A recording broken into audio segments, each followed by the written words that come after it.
Number 1، سب سے پہلا کام یہ کریں، جو حضرات سبق کے شروع ہونے سے پہلے 2 رکعت پڑھ چکے ہیں، مبارک ہو، بہت اچھا کیا۔ میں نے بحمد اللہ تعالی سبق سے پہلے غسل کیا ہے، کپڑے پہنے ہیں، نیا امامہ باندھا ہے اور 2 رکعت پڑھ کے دعا مانگی ہے، پھر سبق کے اندر شرکت کی ہے۔ آپ نے کیا تو بہت اچھا، اگر نہیں ہے تو کل انشاءاللہ العزیز جب سبق ہوگا باقاعدہ اصول مناظرہ کو پڑھایا جائے گا، اس سے پہلے آپ حضرات وضو فرمائیں، 2 رکعت پڑھیں اور 2 رکعت صلاۃ الاستغفار اور صلاۃ الحاجہ دونوں کی نیت کریں، گناہوں کی معافی مانگیں، کیونکہ گناہ ایسی چیز ہیں جو علم کے راستے میں رکاوٹ بن جاتے ہیں۔ حضرت امام شافعی رحمہ اللہ کا معروف شعر ہے جو آپ اہل علم نے سنا ہوا ہے، پڑھا ہوا ہے، شکوت الی وکیع سوء حفظی فاوصانی الی ترک المعاصی فان العلم نور من الہی ونور اللہ لا یعطی لعاصی۔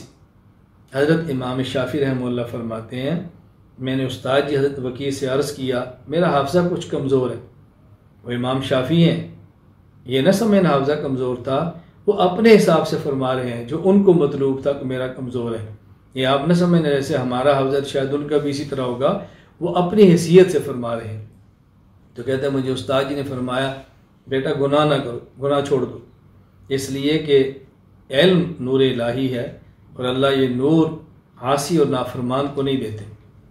آپ کے ذہن ممکن اشکال ہے کہ ہم نے تو کئی لوگ دیکھے ہیں جن میں ایمان بھی نہیں ہے، کئی دیکھے ہیں ایمان تو ہے لیکن فاسق اور فاجر اعلانیہ ہیں، اور ان کو تو بہت بڑا مطالعہ ہوتا ہے، بڑے رائٹر، مصنف اور کاتب ہوتے ہیں۔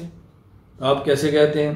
بیٹا وہ علم کے الفاظ ہوتے ہیں، علم کی روح نہیں ہوتی، علم کی حقیقت نہیں ہوتی، علم کی برکات نہیں ہوتی۔ وہ بھی کوئی علم ہے جس پر عمل نہ ہو، وہ علم تو انسان کو جہنم میں لے جاتا ہے۔ علم تو شیطان کے پاس بھی تھا، علم ایسا ہو جنت میں لے جائے، علم ایسا ہو اللہ کی رضا کا ذریعہ بنے، وہ علم نہ ہو جو جہنم کی طرف لے جائے۔ رسول اکرم صلی اللہ علیہ وسلم نے ایسے علم سے پناہ مانگی ہے جو نافع نہ ہو۔ اللہم انی اعوذ بک من علم لا ینفع، حضور دعا مانگ رہے ہیں اللہ مجھے ایسا علم نہ دے جو نفع نہ دے۔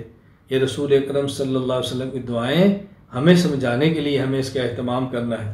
نمبر 1، 2 رکعت پڑھیں، گناہوں کی معافی مانگیں اور صلاۃ الحاجہ کی نیت کریں۔ صلاۃ الحاجہ کی نیت کریں، باقاعدہ دعا کیا مانگیں میں دعا عرض کر دیتا ہوں، جو آپ نے دعا مانگنی اور دعائیں مانگیں جو آپ کا جی چاہتا ہے۔ صاحب علم ہے، میں آپ سے چھوٹا ہوں، جو میں بہتر سمجھتا ہوں میں عرض کر رہا ہوں، جو آپ بہتر سمجھتے ہیں آپ دعا مانگیں۔ تو آج ہی مانگیں کہ یا اللہ ہمارے اس تخصص کو اپنے فضل اور کرم سے پایا تکمیل تک پہنچا۔ نمبر 2، یا اللہ ہمارے اس تخصص کو پورے عالم کے لیے نافع بنا۔ نمبر 3، یا اللہ ہمارے اس تخصص کو ہم سب کے لیے باعث اجر و ثواب بنا۔ نمبر 4، یا اللہ ہمارے اس تخصص کو اپنے دربار میں مقبول بنا۔ نمبر 5، یا اللہ ہمارے اس تخصص کو اہل علم اور خواص اور عوام کا محبوب بنا۔ نمبر 6، یا اللہ ہمارے اس تخصص کو شرور اور فتنوں سے محفوظ فرما۔ بس بنیادی طور پر یہ دعائیں ہیں۔